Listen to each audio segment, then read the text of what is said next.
What's happening, guys? All right, so today I'm going to be creating a pipe shelf, black pipe shelf. You may see these, you know, they sell kits and stuff, and I'm going to tell you right now, don't buy the kits, guys.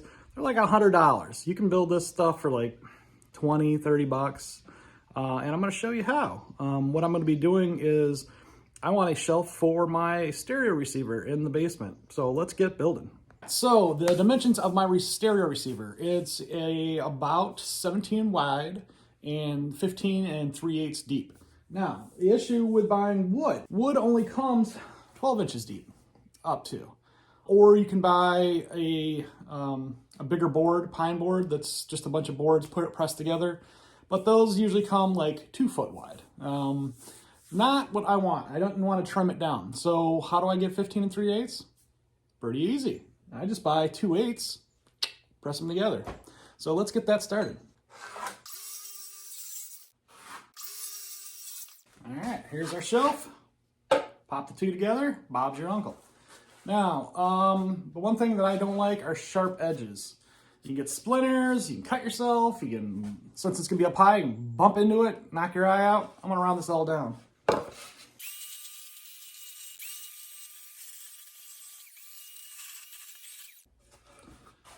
And there you go. I mean, it's not a perfect round edge, but it is good enough for me. Now we come to the hardware. So, what I like to use is 1/2-inch gas pipe. Now, this either comes in black pipe, where it's black, or it comes in galvanized. Galvanized is a little bit cheaper that I found at my local Home Depot, and I kind of like it because black pipe actually, the black rubs off on your hands. If you want it black, either way, what I would do is take this, you know, if it's black pipe for one, take and clean it with a really good cleaner and then lightly sand it and then just paint it with a flat black paint. I personally kind of like the galvanized look. I'm just going to go with this, but if I wanted to, I could paint this black. So like I had mentioned, this is a 1/2-inch pipe, threaded 1/2-inch. And it is 12 inches. This comes in different sizes. 12 inches is the highest of the small pipe, I should say. The next size up is 18, and then it goes 24, and then sky's the limit. But for shelves, we're just making 16-inch shelves, so a 12 is all we need. It doesn't need to go to the end. There's no reason for that. The wood is plenty strong to hold a receiver at 12 inches, so that's what we're gonna use. I'm just using one of my cleaner rags. Try to get the oil off, like the disinfecting ones. You can see all the nasty gray oil. So, you know, get it as clean as you want. It doesn't have to be super clean because the coating will prevent it from rusting. So, not the worst thing in the world, but at the same time, I don't want too much oil on everything. The next thing that you're gonna want are these guys right here. These are, I think they're called pipe flanges. Again, you can see they're 1/2-inch, so we'll have a 1/2-inch thread. And since I'm doing a hanging from the joist, this is called a street pipe elbow. It's male on one side and female on the other. Just need a couple 90s. These are double female 90-degree elbows. Unless for some reason you want these to be not held together, I mean, you could. I'm going to hold them together using 2 of these. These are called straps. You can find these in the hardware area near the plywood and 2x4s. And these are designed to do exactly what it sounds like. They're either called straps or strong tie is that's on here. These are from Home Depot. These are Simpson strong ties that I'm using.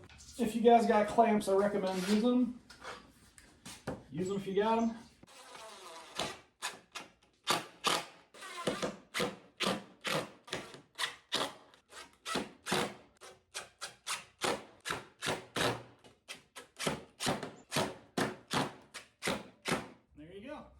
Pretty strong shelf. And remember, if you were to bend it this way, it'll separate, but since we're putting weight on top of it, it'll just hold it. So just keep that in mind, I guess. It doesn't work both ways, but our weight's going down on it. See how it's gapping a little bit? If you were to glue it, that'd prevent gapping. So, but I don't really care. This is just a quick and dirty way. So we're in my basement. This is my current setup. I'm still working on it, but Got a big TV there, and then this goes around the bend, you know, to the stair. Still a work in progress, guys. But where I want to mount it is right up in here. I figure this is a good spot. People coming around the corner won't hit themselves if it's up against this beam and it's up and out of the way. I could put it down low, but you know, kind of tired of having receivers down low. I want it up high, kind of out of the way. It's going to be easier to run my speaker wire as well. So we've got our shelf cut made, and now it's time to mount the black pipe. For this, I think these are, I want to say 2-inch screws that I'm using.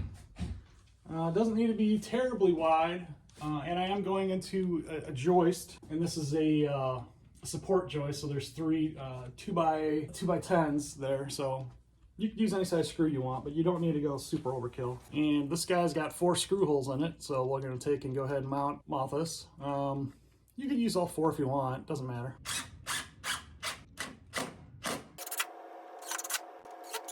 And you can see the first one is mounted. Now we did 18 inches in between, or the shelf is 18 inches wide.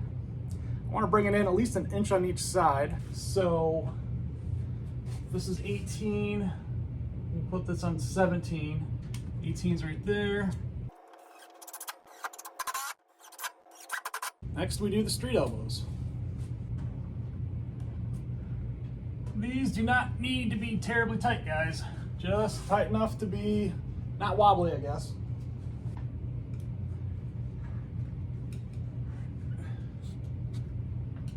Just get them down to where you can crank them down hand tight. That's all you need. Next, we run a couple 12s for the vertical drop. The nice thing, like I said before, you can run these 12 inches all the way down to like 1 inch, or you can go up to 18 inches and above. 18's like the next size, 24. And these you can get as tight as you want, because there's no alignment. But I would just hand tighten it. I don't think I'd use a pipe wrench on these. The nice thing too is you've got a gap of, let me measure here, just in case you guys need a frame of reference. I've got a little overlap from the joist. It's about 1/4 inch, so it's 1/4 inch plus 1 3/4. So if you use these on a flat surface, you're going to be exactly 2 inches off the wall, guys. All right, you guessed it. Next are the 90s. You can turn the whole pipe doing so. All right, there's our 90s. The last part are 2 12s. Nice thing too is I'm 6 foot tall, and where I put them, I don't even think I can. It's not impossible for me to hit my head on the shelf, which is kind of nice. And it leaves you a lot of room underneath, you know, if there's anything else you want to do. Worried about strength. Well, this is pipe, guys. Like, I'm going to say you could safely put 10, 15 pounds up there pretty easy. Maybe more. I don't know. I'm going to say that's a safe bet. But that's a lot of weight, guys. Even receivers don't weigh more than 10 pounds. I've got a big honking receiver, the old school 90s ones, and then I got this little one I'm putting up there. So the little one I definitely don't care about as far as weight-wise goes. But if weight were an issue, where you needed a lot of weight up here, you could run this basic same setup right here on the next joist and then connect between the 2 joists. But we're not going to do that because I don't need it. All right, next comes our shelf. Just set it right in there. And I kind of want it butted up against that. What we're going to use to hold the shelf down is something called tube strap. And all tube strap is, just like it sounds, it's got a bend for around the tube. You buy it in the diameter of the pipe, and it's got a couple spots for screws. So we'll pop our tube strap on here, and then we're going to pop in a couple screws. And you can split the difference as much as you want. Make sure that it's pretty even looking. But that's about it right there. And then we just need to get a screw started here. And I do recommend using 2 just to hold it down and in place. You got yourself a nice sturdy shelf. I'd put 10, 15 pounds on that without even thinking. This receiver I'm using, not anywhere near that heavy though. So here's the receiver I'm using. It's just an old Sony that, I mean, this thing is like from 2005 and it's still running like a champ.